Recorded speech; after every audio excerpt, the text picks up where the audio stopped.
Assalamualaikum warahmatullahi wabarakatuh. Selamat bergabung ya Bapak dan Ibu di kelas cara mengubah karya ilmiah menjadi buku ber-ISBN. Kembali lagi bersama saya Rati Hidayah. Baik, kita lanjutkan belajar kita. Di sini uraian belajar kita yang pertama, kita akan belajar apa itu buku. Buku itu apa sih? Begitu ya Bapak dan Ibu. Kemudian contoh karya fiksi. Nah, kemudian ada terbitan buku fiksi, kemudian contoh karya non-fiksi. Dan yang terakhir nanti mengapa harus membuat buku ataupun dibuat buku. Nah, yuk kita lanjut. Di sini ada buku itu apa sih Bapak dan Ibu sekalian? Nah, ini definisi dan jenis buku. Jadi di sini pengertian buku sendiri adalah lembar kertas yang berjilid, berisi atau kosong. Itu di dalam Kamus Besar Bahasa Indonesia. Dan buku adalah kumpulan kertas atau bagian lainnya yang dijilid menjadi satu pada salah satu ujungnya dan berisi tulisan atau gambar. Ini adalah definisi secara umum apa itu buku. Dan selanjutnya, di sini ada jenis buku. Buku dibagi menjadi dua, ada buku fiksi dan non-fiksi. Yang pertama buku fiksi. Ini adalah buku yang berisi cerita atau kejadian yang tidak sebenarnya. Dan buku ini biasanya berisikan tentang hayalan atau rekaan.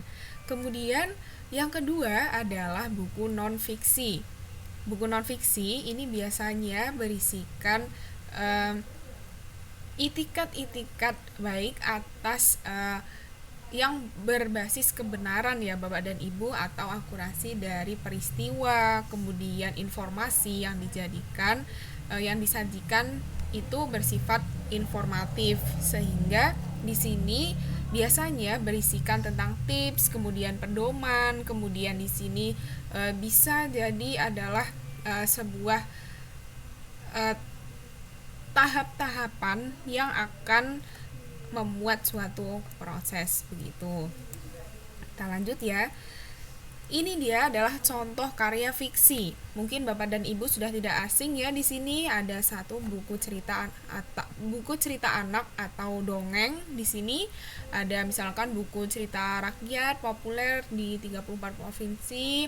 Kemudian ada novel ya di sini. Ini contohnya novel Milea, lanjutan dari novel Dylan. Kemudian di sini ada nanti cerpen, kemudian ada puisi dan komik. Pasti di sini mungkin Bapak dan Ibu yang sudah mengajar ataupun sekarang mengampu pelajaran bahasa Indonesia mungkin tidak akan jauh dari kedua contoh ini begitu. Dari keempat contoh ini, mohon maaf. Ya. Dan di sini mungkin Bapak dan Ibu bisa mulai membuat ataupun mulai membuat karya ya, walaupun tidak mengampu bahasa Indonesia, tetapi ketika mempunyai hobi misalkan menulis novel, menulis puisi, kemudian membuat komik, zaman sekarang ini adalah menjadi salah satu hobi yang bisa menghasilkan banyak sekali keuntungan nantinya. Nah, selanjutnya adalah contoh karya non-fiksi. Nah, di sini sudah terlihat ya Bapak Ibu, di sini ada contoh skripsi, tebel banget ini Bapak dan Ibu, ya Allah. Nah, ini nanti Bapak dan Ibu bisa melihat dulu mungkin pernah membuat skripsi. Nah, ini adalah Bapak dan Ibu sudah membuat karya non-fiksi di sini. Ada skripsi juga, kemudian di sini ada buku pelajaran, kemudian buku ilmiah, artikel, makalah, jurnal, tesis ataupun disertasi, dan mungkin PTK yang sekarang mungkin Bapak dan Ibu juga pernah membuatnya. Itu adalah contoh karya-karya non-fiksi. Oke, mungkin di sini kita akan membahas karya ilmiah yang masuknya itu non-fiksi ya Bapak dan Ibu, ataupun di sini kita menekankan pada karya ilmiah. Nah, karya ilmiah di sini apa saja sih sebenarnya? Di sini saya akan memberi contoh tentang skripsi, tesis, kemudian PTK. Nah, sebenarnya untuk apa sih skripsi, tesis, kemudian disertasi ataupun PTK ini? Apakah hanya disimpan di rumah atau hanya sebagai koleksi atau kenang-kenangan, atau pada akhirnya hanya dimakan layap dan bahkan langsung dikiloin ke tukang loak? Wah, sayang sekali Bapak dan Ibu. Dan mungkin menjadi buku ini adalah salah satu alternatif Bapak dan Ibu sekalian, karena buku ini nantinya juga bisa dicetak ataupun berupa e-book ataupun e-book yang bisa bermanfaat untuk kita sendiri ataupun orang lain yang membutuhkan keilmuan yang kita bidangi. Nah, mengapa sih harus dibuat buku? Ini pertanyaan mendasar. Mengapa? Yang pertama adalah melatih dalam penyusunan buku monograf dan referensi. Nah, di sini Bapak Ibu apa tahu pengertian dari monograf dan referensi nanti kita bahas ya Bapak dan Ibu di bahasan selanjutnya. Kemudian dapat menyebarkan ilmu pengetahuan ke lebih banyak orang. Jelas ya di sini Bapak dan Ibu melihat bahwa buku yang skripsi ataupun tesis yang Bapak dan Ibu buat di sini sebenarnya banyak orang membutuhkan keilmuan-keilmuan itu. Dan apabila dibukukan akan lebih menarik karena bahasanya adalah bahasa persuasif ataupun bahasa yang memotivasi, sehingga banyak sekali orang-orang yang mau membaca tulisan Bapak dan Ibu sekalian. Kemudian di sini bisa memperkaya ilmu pengetahuan, bisa memperkaya banyak cakrawala begitu ya Bapak dan Ibu, selama ilmu pengetahuan ini bisa digunakan atau bisa dimanfaatkan. Kemudian kedua adalah memberikan contoh kepada mahasiswa dalam menulis skripsi, tesis, atau disertasi. Nah, ini Bapak dan Ibu yang mungkin sekarang mengampu menjadi dosen, mungkin di sini mahasiswa sudah mulai bisa diajak ya untuk membuat skripsinya, tesisnya, ataupun disertasinya. Pun ketika Bapak dan Ibu mengajar di sekolah dasar ataupun SMP, SMA, itu bisa mulai untuk melatih muridnya untuk membuat tulisan. Dan biasanya kalau di SMP, SMA, SMK itu ada ekstrakurikuler KIR. Nah, di sini karya ilmiah remaja. Nah, di sini pasti banyak sekali kompetisi-kompetisi tentang karya ilmiah. Mungkin membuat poster, mungkin membuat semacam karya ilmiah yang memang di situ siswa diwajibkan untuk melakukan penelitian sehingga ada hasil, dan berdasarkan apa yang diputuskan adalah berdasarkan data. Jadi ini bisa digunakan untuk salah satu bahan untuk membuat buku selanjutnya. Mungkin nanti di jenjang yang lebih tinggi, misalkan di perkuliahan masih menggunakan karya ilmiah yang pernah ditulis di SMA, dan ini akan berkelanjutan sehingga siswa termotivasi apa pentingnya mereka untuk menulis begitu. Dan Bapak dan Ibu juga jangan kalah, karena di sini menulis pun Bapak dan Ibu bisa membuat buku yang nantinya bisa buat naik pangkat. Ini bagi Bapak dan Ibu yang ingin naik pangkat, kemudian naik golongan begitu. Nah, ini bagi yang PNS ya. Kalau misalkan yang tidak PNS begitu, ini bisa untuk meningkatkan kompetensi, misalkan menjadi pembicara di salah satu kegiatan misalkan, kemudian misalnya platform-platform online, dan itu membahas tentang kepenulisan bisa dimanfaatkan ya nantinya untuk kegiatan-kegiatan yang memang berkaitan dengan kepenulisan. Dan ini selanjutnya yang keempat, yaitu bisa menambah poin atau angka kredit untuk kenaikan pangkat. Nah, tadi udah saya sebutkan ya di situ, bagi Bapak dan Ibu PNS bisa naik pangkat dengan membuat buku. Kemudian yang kelima, ini adalah bisa mendapatkan penghasilan tambahan dari penjualan buku-buku tersebut. Nah, enak kan Bapak dan Ibu, sudah nulis buku, dapat keuntungan, kemudian nama Bapak dan Ibu pastinya akan dikenal, kemudian bisa memberikan kenang-kenangan juga di alumni-alumni, misalkan di universitas Bapak dan Ibu sekalian dulu menuntut ilmu, ataupun di sekolah-sekolah Bapak dan Ibu sekalian. Dan tentunya banyak sekali sumbangsih ketika kita menulis. Kita bisa eh, ibaratnya membagikan ilmu kita di eh, tempat-tempat yang memang banyak dijangkau orang, misalkan di taman baca begitu Bapak dan Ibu, di desa ataupun di kota Bapak dan Ibu terdapat taman baca, bisa nanti sharing di situ untuk membuat diskusi tentang buku yang Bapak dan Ibu tulis.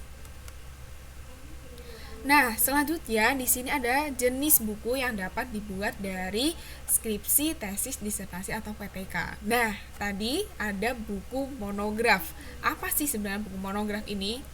Buku monograf itu merupakan hasil karya tulis yang ditulis oleh seorang ahli atau spesialisasi di bidangnya. Kemudian monograf bukan bentuk tulisan tentang subbidang ilmu yang spesifik. Pada dasarnya monograf seperti laporan penelitian. Nah, di sini ada kata kunci subbidang ilmu yang spesifik. Misalkan Bapak dan Ibu mengajar tentang kewarganegaraan, pendidikan kewarganegaraan. Nah, di sini sudah spesifik bahwa buku monograf itu adalah tuntunan untuk membuat pembelajaran pendidikan Pancasila dan kewarganegaraan, ataupun nanti rumpun-rumpun yang Basoshum ataupun Saintek itu di situ menjadi satu spesialisasi yang memang menjadi kompetensi Bapak dan Ibu sekalian. Kemudian yang ketiga itu ada monograf, merupakan buku yang terbitannya tunggal dan tidak ada seri selanjutnya. Jadi itu satu buku ya Bapak dan Ibu. Monograf itu mono itu satu dan graf dan itu tidak ada lanjutannya begitu. Ini buku monograf. Nah, lanjutnya adalah buku referensi. Nah, ini adalah suatu tulisan ilmiah dalam bentuk buku yang substansi pembahasannya pada satu bidang ilmu. Kemudian, buku referensi harus memenuhi syarat-syarat sebuah karya ilmiah yang utuh, yaitu adanya rumusan masalah, metodologi pemecahan masalah, dan dukungan data.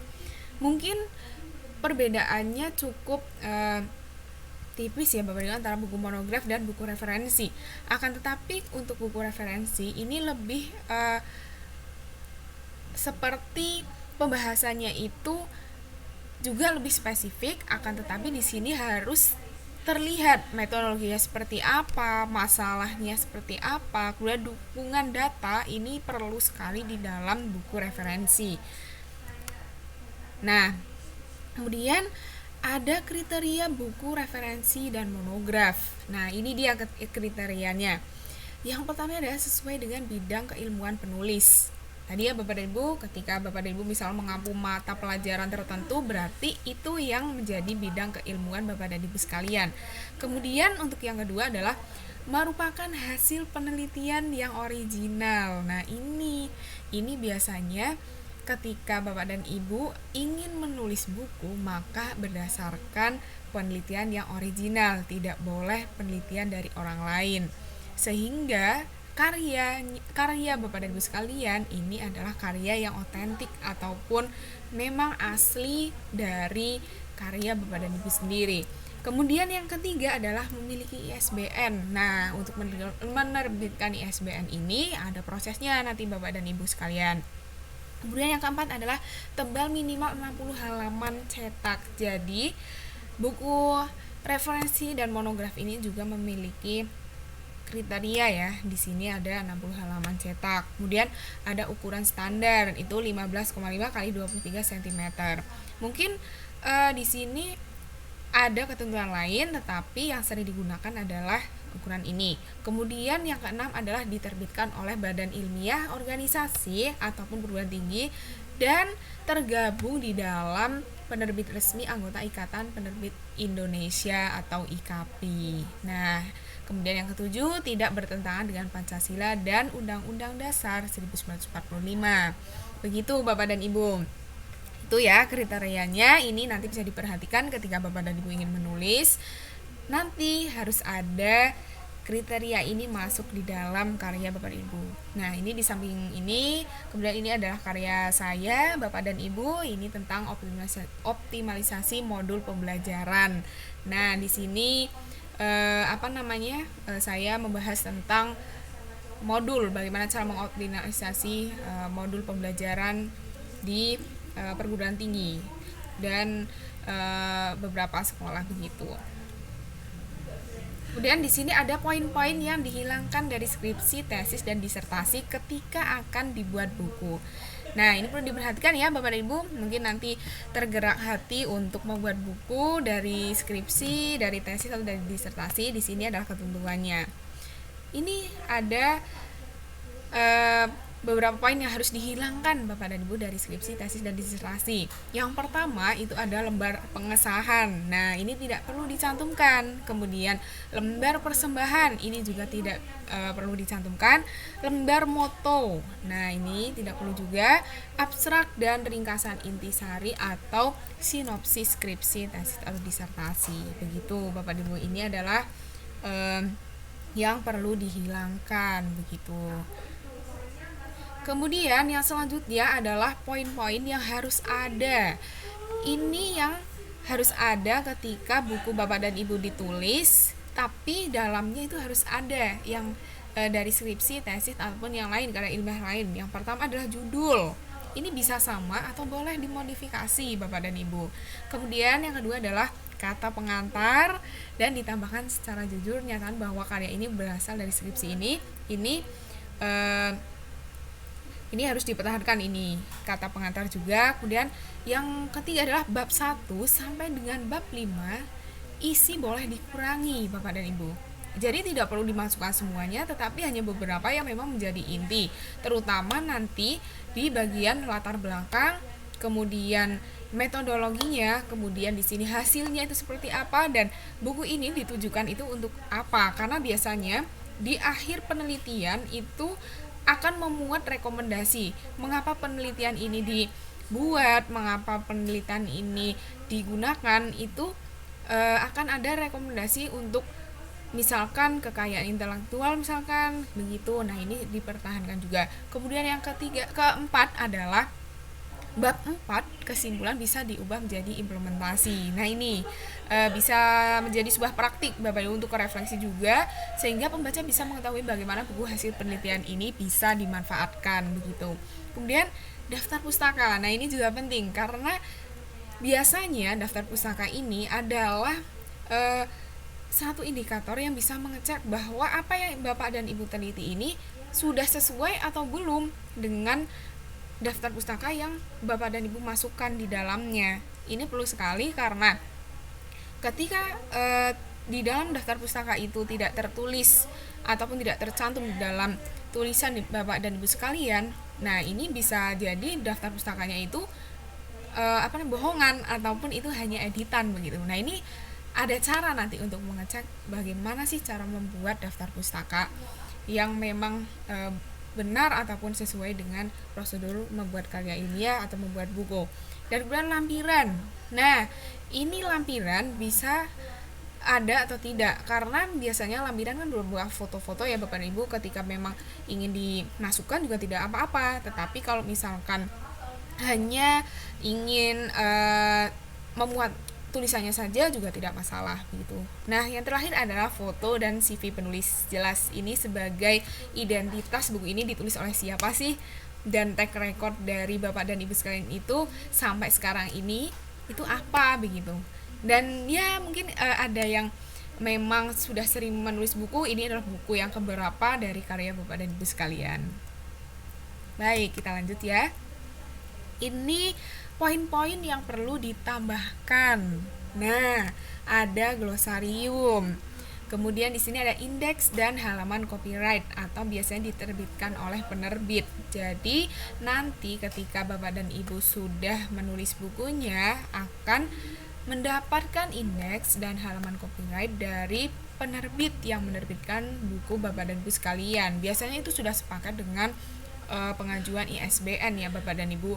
Dan di situ nanti juga ada semacam mengedit ataupun ada editor sendiri yang memang nanti mengetahui bagaimana sih membuat indeks dan copyright ini. Dan yang terakhir ini yang perlu dipahami adalah sinopsis. Sinopsis ini penting Bapak dan Ibu karena ketika masuk di pemasaran buku Bapak dan Ibu sekalian sudah ditulis, ini nantinya sinopsis yang akan membuat orang-orang itu tertarik biasanya untuk membeli buku Bapak dan Ibu sekalian. Karena di situ eh, sudah tertera, wah ini buku sepertinya cocok dengan saya, begitu. Jadi sinopsis ini alangkah baiknya bersifat persuasif atau mengajak. Nah, baik, ini adalah refleksi yang eh, Bapak dan Ibu harus selesaikan ya. Ibaratnya di sini bisa diselesaikan ataupun di sini tidak wajib juga begitu ya. Untuk hal latihan saja, nanti di sini silakan membuat latar belakang untuk penulisan buku yang Bapak dan Ibu kehendaki. Bisa dari skripsi, PTK ataupun RPP tidak apa-apa yang Bapak dan Ibu miliki. Kemudian buatlah sinopsis buku yang Bapak dan Ibu inginkan ketika nanti berkeinginan untuk membuat buku sendiri. Nah, nanti untuk penugasannya bisa dikirimkan pada email saya. Nih, di sini di ratihhdh@gmail.com. Silahkan ya Bapak dan Ibu nanti jika ingin menulis ataupun berlatih menulis bisa nanti dikirimkan ke email saya. Insya Allah nanti akan saya koreksi ya kalau memang Bapak dan Ibu benar-benar ingin menulis. Begitu, terima kasih atas perhatian Bapak dan Ibu sekalian. Sebelumnya mohon maaf ketika ada salah, dan nanti ketika ada pertanyaan silahkan bisa chat di grup Telegram ataupun di WA, dan silahkan mention saya begitu. Terima kasih. Wassalamualaikum warahmatullahi wabarakatuh.